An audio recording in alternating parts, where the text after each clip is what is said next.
the 10 Oxherding pictures, number 8.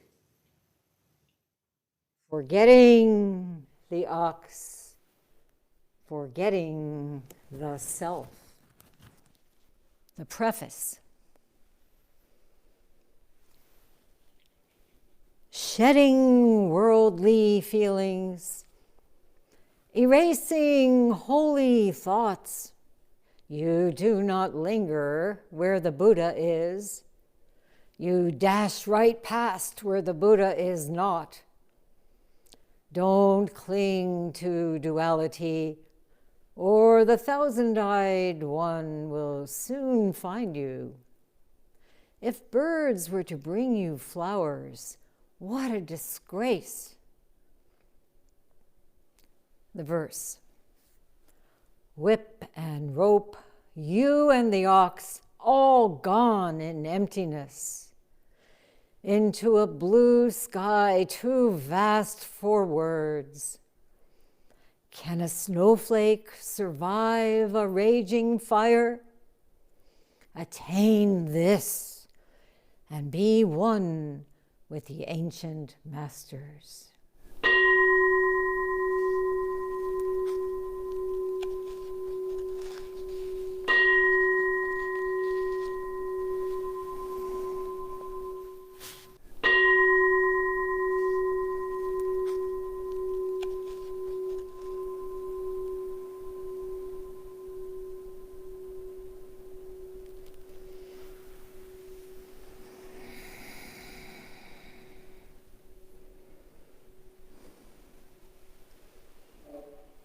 Good afternoon. Please make yourselves less comfortable.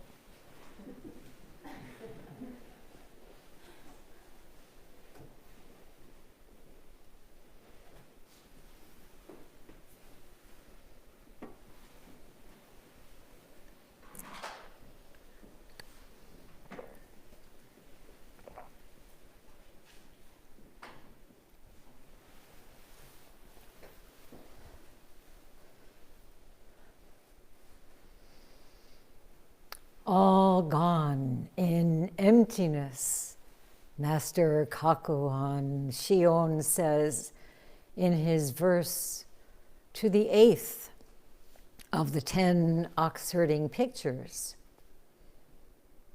And how appropriate this is to the 5th part of this one-day Rohatsu session.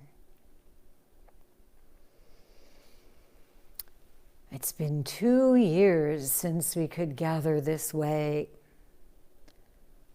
And I know you all feel this. It's so beautiful.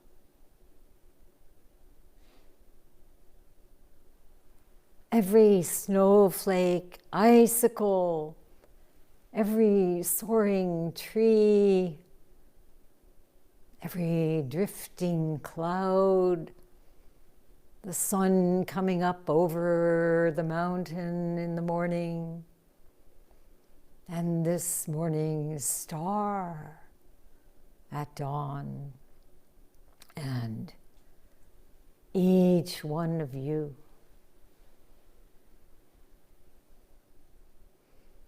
And time, that slippery state, has been quickening, flying by. And such subtle changes throughout these hours. When we began, the lake had just frozen and snow had just fallen. And I wrote this haiku. Branches traced with snow point in the 10 directions. Lake pure white and still.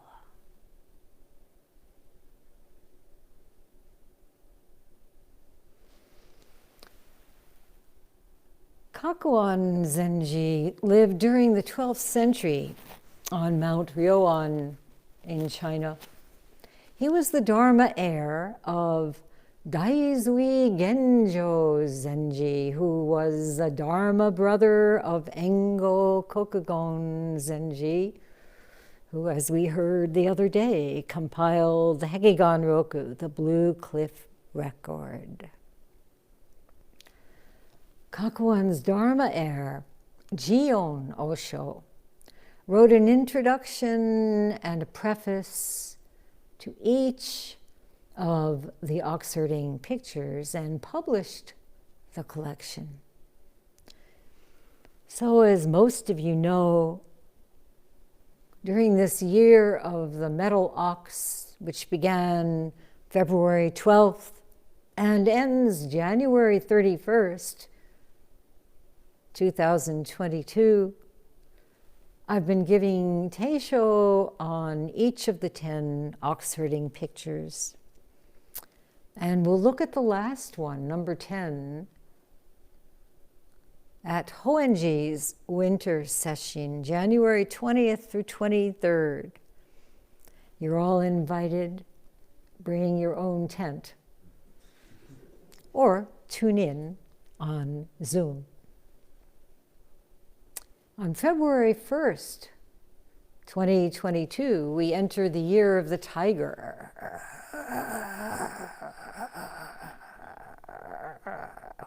Who is a tiger?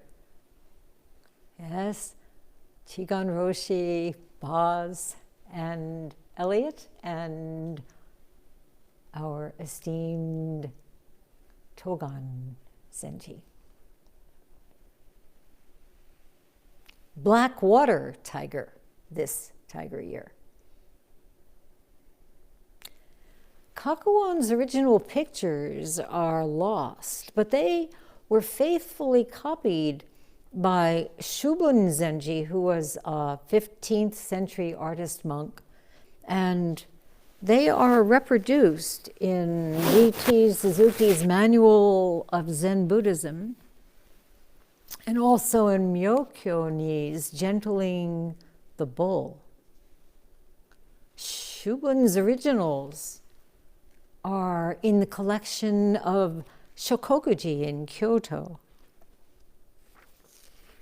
So today, mirroring our state of mind, or I should say, no mind, mushin, that we may be experiencing in our zazen at this point. We have forgetting ox, forgetting self. And here is the image by Shubun.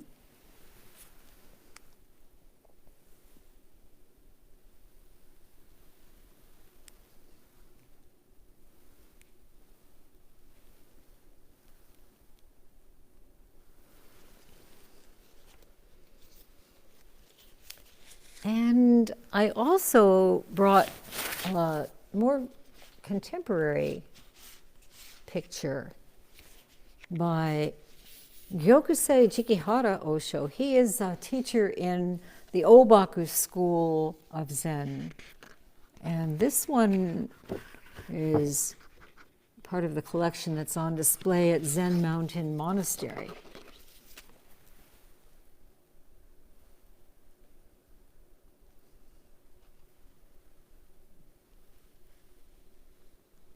More like an enso.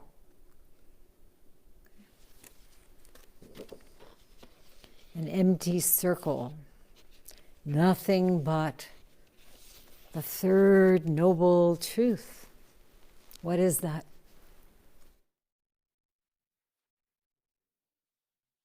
Cessation. Yes. When you just stop. When you don't add a thing to this moment.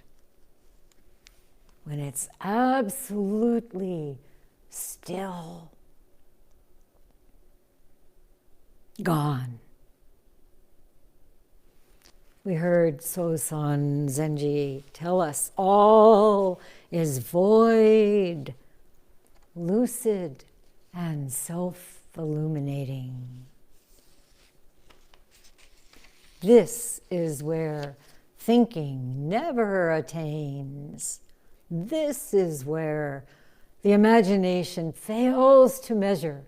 Remember? This is where you are. No need to remember.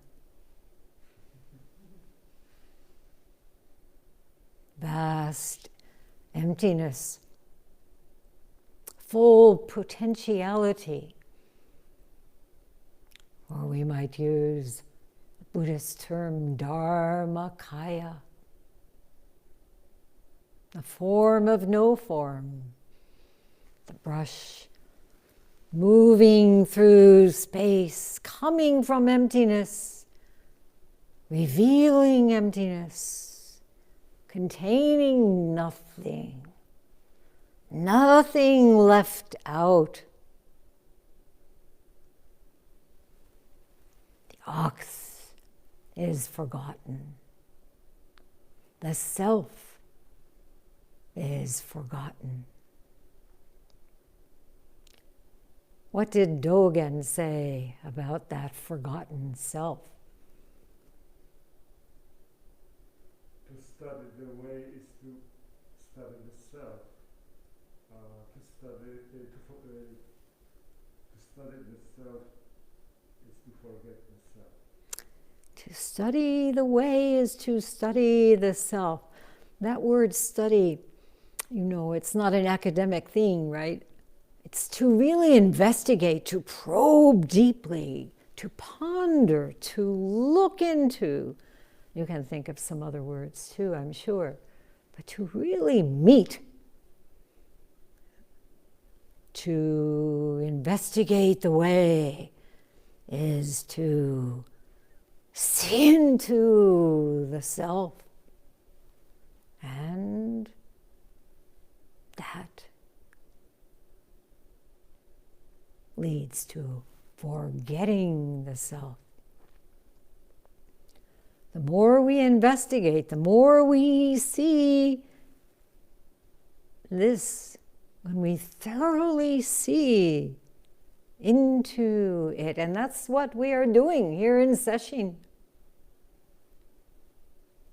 Leaving no stone unturned, as Master Tosatsu said in the 3 barriers. What happens when we thoroughly see into the self? It seems to evaporate. What self? Forgotten. And then Dogen said, to forget the self is to be enlightened by everything, just as it is. The great way is right here.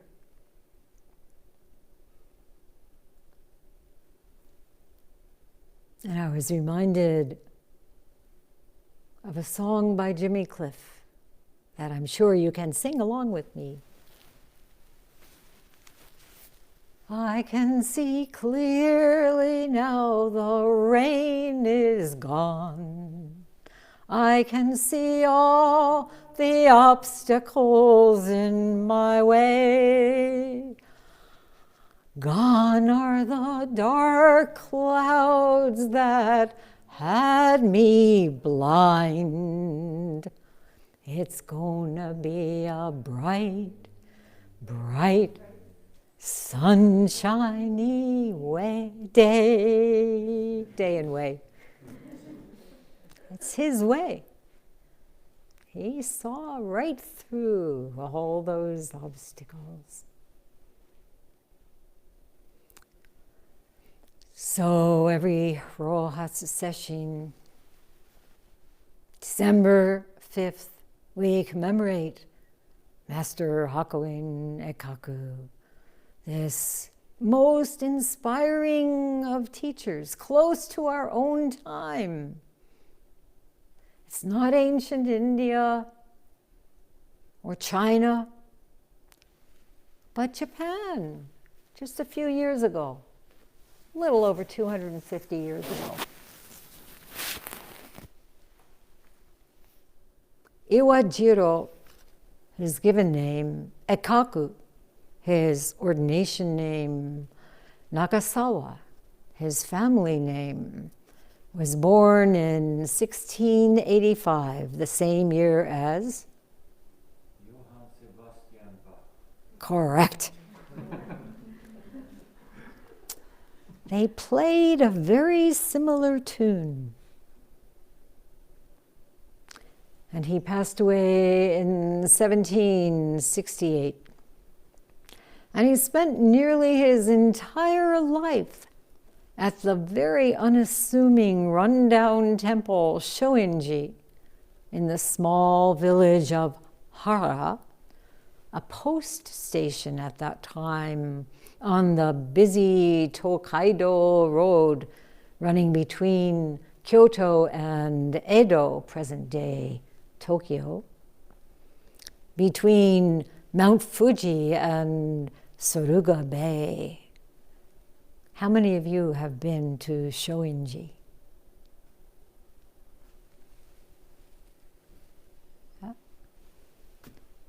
It's quite a wonderful place. So I was thinking to myself, preparing this talk, why do I feel such a compelling connection to Hakuin? My friend Kaz Tanahashi and I made a Hakuin pilgrimage with about 20 students back in 2003. Of course, all lineage holders in the Rinzai Zen school, wherever they may be, are Hakuin's descendants. But what was it that captivated me even when I was quite young, when I first discovered him in Zen Flesh, Zen Bones, which I brought a copy of, in the 101 Stories. Probably many of you know this book.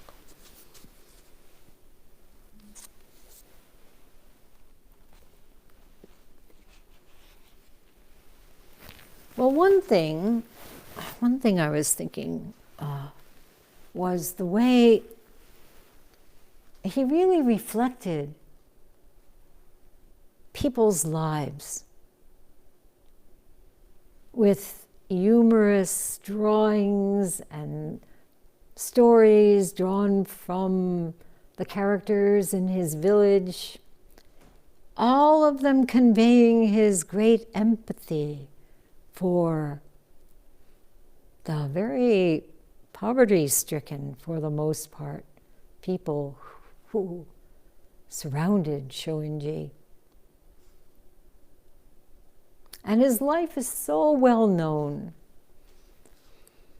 through his own writings and those of his students, particularly his Dharma heir, Torei Enji.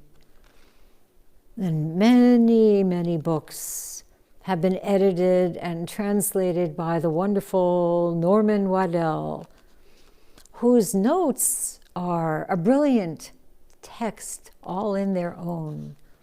You can spend hours with those notes at the back of various books that he's put together. And we learn of Hakuin's ferocity. I'm sure you've taken a look at his death sculpture on the altar.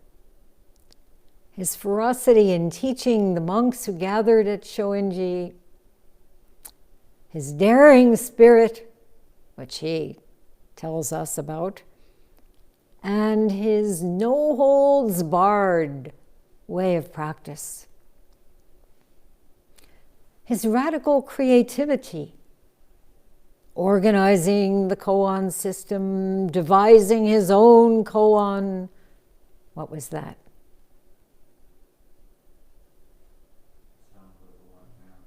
Sound, one hand. And altogether reviving Japanese Zen, which had grown rather stale and predictable. And of course, his prolific teachings through paintings, through calligraphy, through some 30 books. So each night we listen to his Rohatsu exhortations, beautifully recited by Shinge Roshi. And he gives us compassionate instructions how to sit. I'm sure when you hear what he says, it really helps your zazen, right? Maybe you forget by the next sitting, but you can always do a bit of a recall. And how to sit and how to breathe, so important. We cannot appreciate. We cannot say, oh, this is, it's going to just be a sitting. We have to really go into this energy of the breath and the beautiful way he spoke of it last night. Just nothing to do, just exhaling, filling up the tanden with breath, and then letting everything go in the natural rhythm of inhaling, exhaling. And of course, he uses wonderful stories to inspire us and encourage us. And throughout, there is this urgent call to wake up, to break through our torpor, our laziness. To me, his Rohatsu exhortations are like a direct line into the vein of practice, a direct line into the heart. And as most of you know, he struggled mightily in his early years. He was an extremely sensitive, very impressionable child, like many of us here. When he was around 9 years old, his mother, who was a devout Nichiren Buddhist, took him to hear a preacher who terrified him with his description of hell. And he was sure he was condemned. The other day, the question was asked, how many of you believe in spirits? How many of you believe in hell?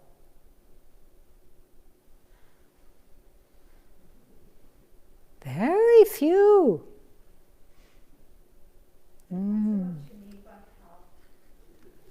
There's always somebody who asks that. Well, it depends on what you mean. Well, let me put it this way. How many of you believe in your thoughts and emotions?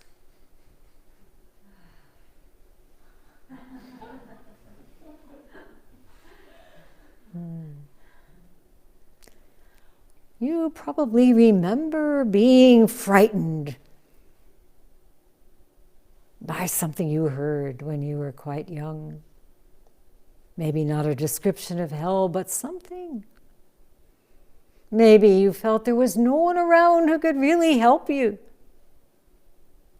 Or maybe you grew up feeling unworthy of anyone's love. We all have some early conditioning of one sort or another. And of course, that's what brings us to practice. So I felt Hakuin was a kindred spirit. My childhood was kind of a hell realm. People kept dying, including my father, who was fighting the Nazis in Germany just before the war ended. I was 1.5 years old. I heard my relatives talking of people who had gone missing, who were killed in the Holocaust. There were scary kids in my Brooklyn neighborhood when I was quite young, living with my grandmother.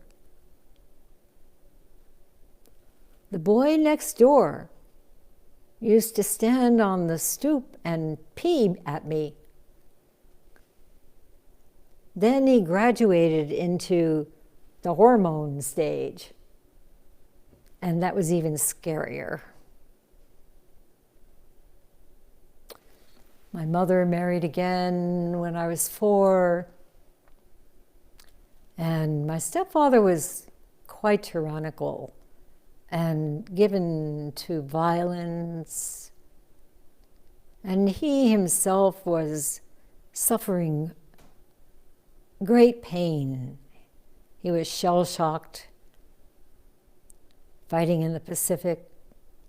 He was an undiagnosed bipolar and took my mother and me away from that lovely protective environment, despite the boy next door, to live far away from all our relatives. Well, Hakuin finally got permission to be ordained at Shoinji when he was 14. And he was hoping that this would save him from damnation. But a few years later, he learned about Ganto Zenkatsu's death at the hands of bandits and entered a period of great disillusionment and despair. If the great Ganto couldn't be saved, what was the use of being a monk? And he fell into a period of psychological torment. You know that sign, having read Dante's Inferno, that sign at the gates of hell? What's it say? Abandon all hope, ye who enter here. It's also written in invisible ink over the doorway of the zendo. So, abandon, relinquish, give it all up. And he did. He gave up. He had to. And I think at certain points of our lives, most of us go through that. It happens. As Dylan put it, desolation row.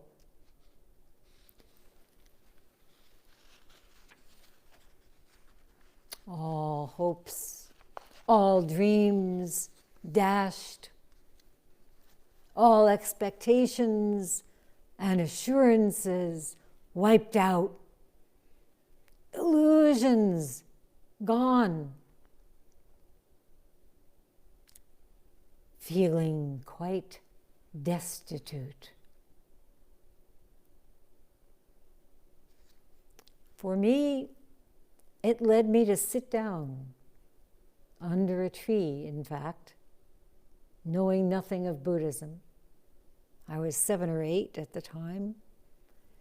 I sat there in my tight bubble of rage, grief, confusion, and I found that doing that, sitting very still, I could open to the tree, to the sky, to the earth, space, and the bubble burst. And I kept doing this. And later on, I found out it had a name. So in his desolation, for a time, Hakuin turned to literature, the arts. But the force of his karmic calling propelled him to go on pilgrimage, temple to temple, and still filled with uncertainty. What should I do? What am I doing? Am I a monk? Can I continue? At one temple that was airing its books and scrolls, at random he picked up a book called Spurring Zen Students Through the Barrier, and reading about Jimyo Soen, who in his determination to awaken would dig a sharp awl into his thigh whenever he drifted off. It's a very helpful thing. Hakuin renewed his own resolve. And at the age of 22, he returned to Shoinji, where he sat alone, unmoving, completely one with while the catastrophic eruption of Mount Fuji took place all around him. He emerged unscathed, but without the hoped-for Kensho. And so he continued what he called a great driving spirit of inquiry that cannot rest until Satori is achieved. And he did a 10-day session alone in a shrine room at Eigenji. And just as Siddhartha had done, he vowed not to get up until he realized his true nature. And indeed, at dawn, on the last day, he heard a temple bell from a distant temple. At last, that is me ringing, he cried out. Old Ganto never died. He's right here with me. Well, unfortunately, so was Hakuin's me, his ego entity, congratulating himself on such a marvelous breakthrough. And the 7th of the 10 Oxherding pictures is, and this is one by Jikihara Sensei, is forgetting the ox, self remains, which I spoke on at Golden Wind session. Some of you attended one way or another.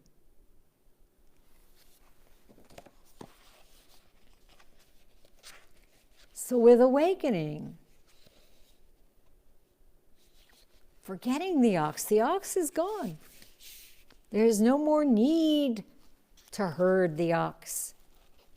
There's no more need to chase after one's true nature.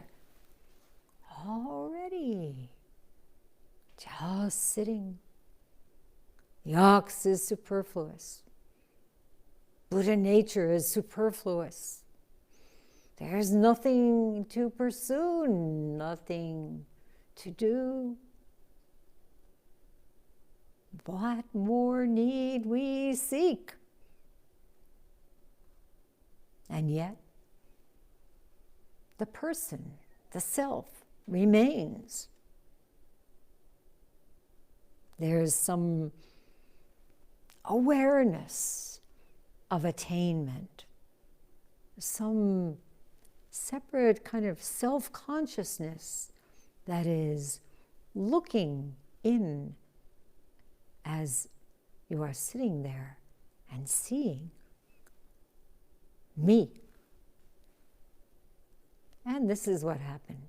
Hakuin's sense of triumphant achievement became self-inflation rather than self-surrender.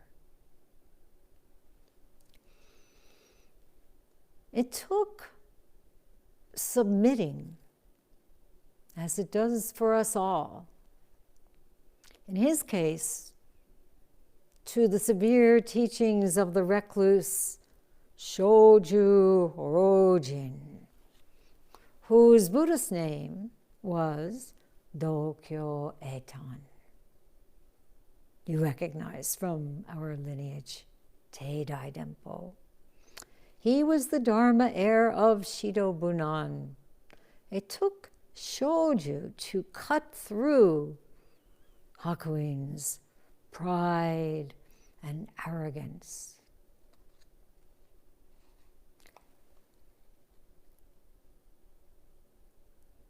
And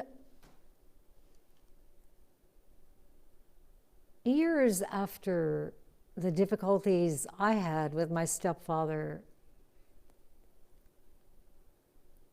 you know, what Shoju Rojin did for Hakuin came from his Dharma eye. He was seeing this remarkable student, seeing what was needed. I never thought my stepfather had my best interests at heart. But as I've grown older, I think maybe he did. The only way he knew. He did have this straightforward mind, without any deviation, this tough adherence to high standards. And definitely, I have to thank him. This led me to sit down and keep sitting. Sesshin, sesshin. Years of tears. How many of you cry in the Zendo? Years of purification. And yet, still, the conditioning is so powerful. Even when we think we've seen through it, it can rear up and blindside us. It's maybe seen sooner, as it does, but still there is something lurking. Believing in one's irritation is certainly one example. Feeling inadequate. I'm 78 years old, and I'm still feeling like I shouldn't be up here. It's a really interesting thing. You know, we have to attend tenderly to what has been ignored or left behind, to see how trapped we are by the various forms of should, all the comparisons, feeling, oh, I'll never get it right, I'll never measure up. The good thing about being old is you get used to it. There it is again. Hi, you're no good piece of shit.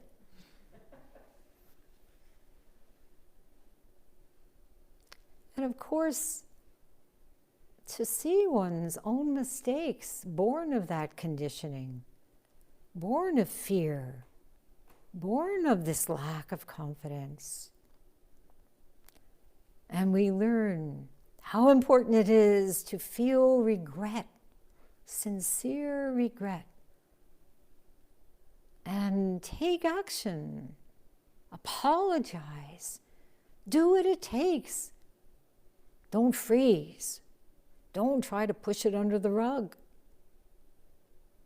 We have to look at our own long-lasting coping methods that never really worked, that just kept us boxed in, always second-guessing. So, this practice is demanding. How do we live in an open, creative way with the function of our meditation as wisdom, as the sixth ancestor put it? As for Hakuin, after months of harsh treatment and miserable failures, all his attempts to show his great understanding were met with blows, pushing him down, scornful shouts of, "You poor hole-dwelling devil," until one day, during Takahatsu, chanting Ho, which means Dharma, which we will do tonight, he was knocked unconscious with a broom by somebody who didn't want him begging around the house. And what happened? KO. You understand KO? KO means knock out. KO became okay. Completely okay. Powerful Kensho. Hakuin disappeared at last. The koan he was immersed in was so clear, like the radiant glory of the morning. He went back to Shoju Ronin, and there was nothing to say, nothing to attest to. No self to profess anything. And this is what is conveyed in the 8th Oxherding picture. See, I got back to it. This empty circle, form emerging from emptiness, holding emptiness, itself emptiness. To try to convey this in words is futile. The point of this 8th picture is what?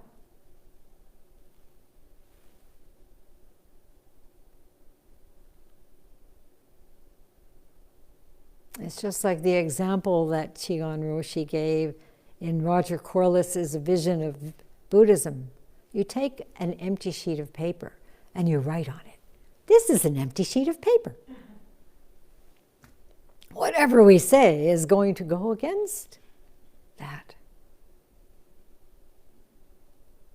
Great, you might say, great, perfect mirror wisdom the first of the fourfold wisdoms that Hakuin sings about in the Song of Zazen.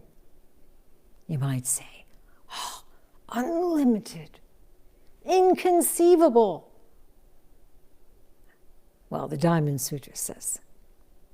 You might say, not one single thing. And that's just like saying an empty sheet of paper. So we really can't speak of it.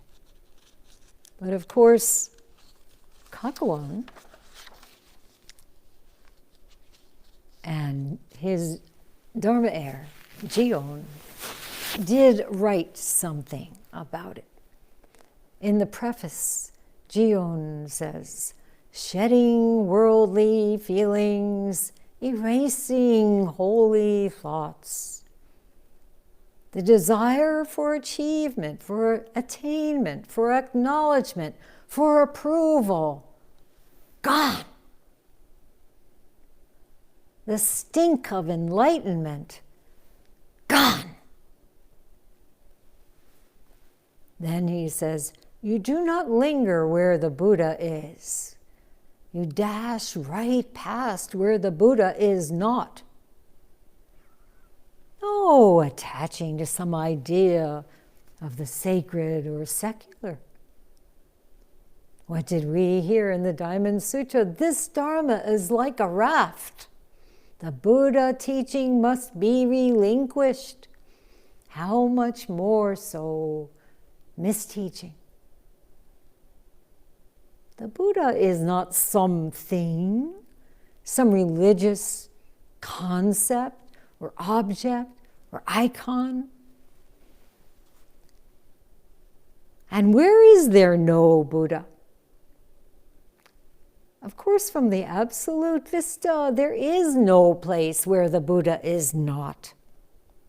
And yet, from the mundane standpoint, of course, we don't hang out with people and getting drunk, and we don't go around deceiving people and exploiting people and participating in frivolous conversation. I just dash right past. Have you found yourself doing that? Dashing right past? You know right away. Sometimes you get sucked in. Don't do that. Then the next line is, don't cling to duality, or the thousand-eyed one will soon find you. Who's the thousand-eyed one? See? Here it's the 1,000 hands holding things, so you may not be able to see the eyes on each hand. But they're there, and she will see you. So no attaching, no lingering, no clinging to this or that. Practice in such a perfect sphere of emptiness that it can't be perceived. Inconspicuous. And the last line of the preface is, if birds were to bring you flowers, what a disgrace.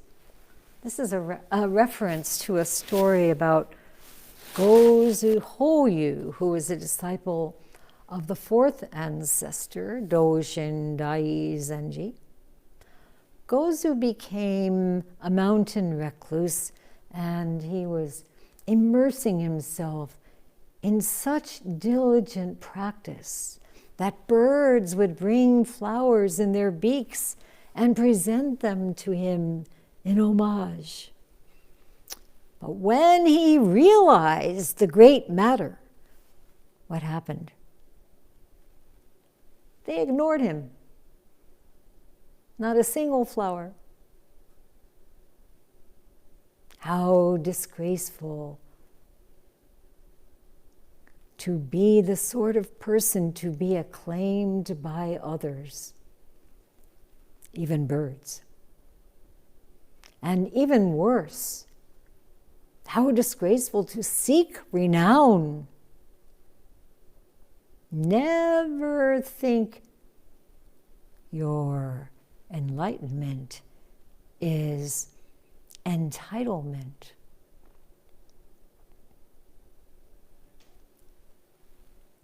So this verse by Kakuan, I will read you, but let me first tell you that when Hakuin had to leave Shoju to go back to Shoinji, Shoju warned him, don't be satisfied with this minor attainment. The farther you proceed into enlightenment, the harder you must strive. The greater the understanding you achieve, the more effort you must exert. Make a habit of repeating 3 times over. Though empty space should be exhausted, my vow will never end.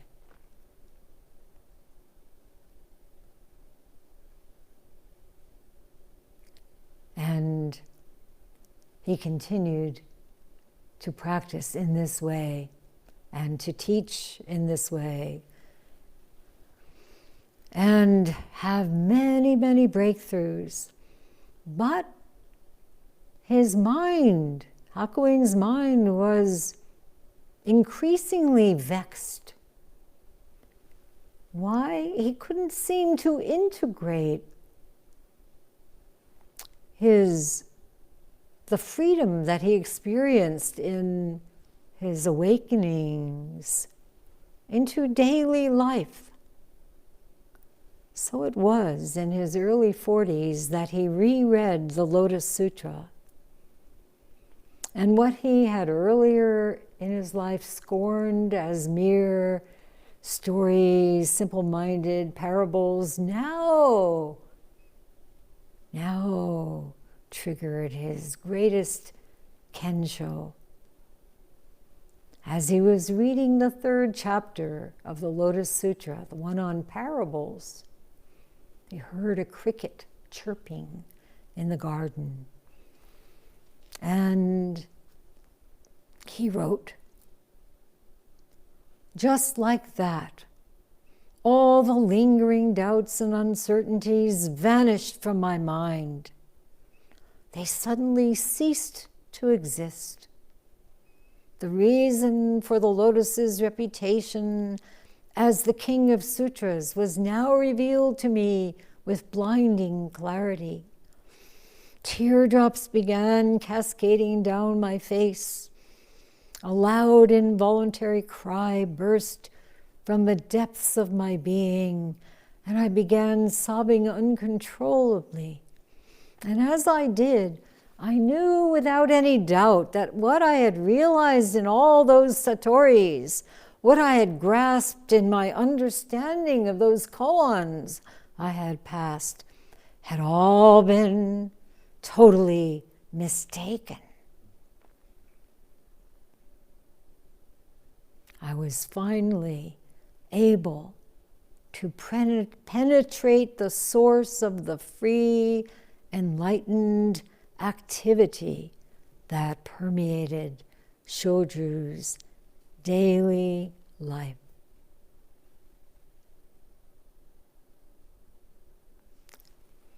Kakuan's verse to this 8th picture depicts this activity.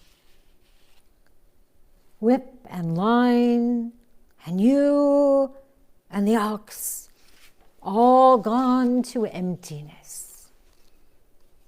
Gone, gone, gone to the other shore.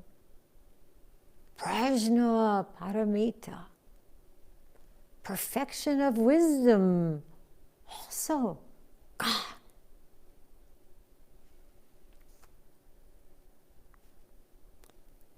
Into a blue sky too vast for words is the second line. No way to speak of it. The saying, like a mute person with a dream.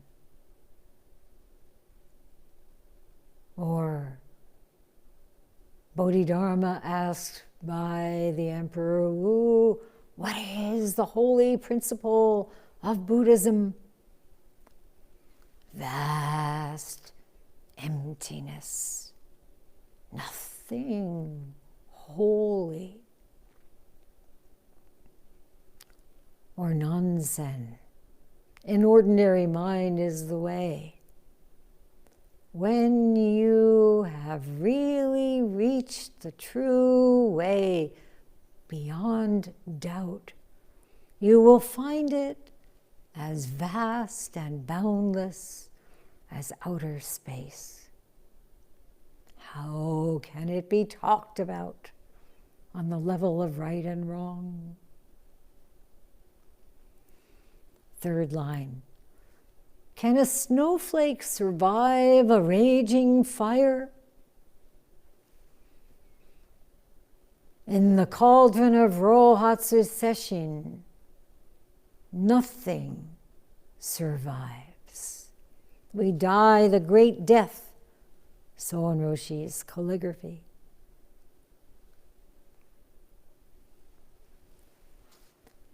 The snowflakes of you and the ox, a snowflake of pain and tiredness, the snowflake of, I can't breathe in this mask, the snowflake of blissful samadhi, the snowflake of confusion and doubt, the snowflakes of right and wrong, of unworthiness, melt away. The last line. Attain this and be one with the ancient masters.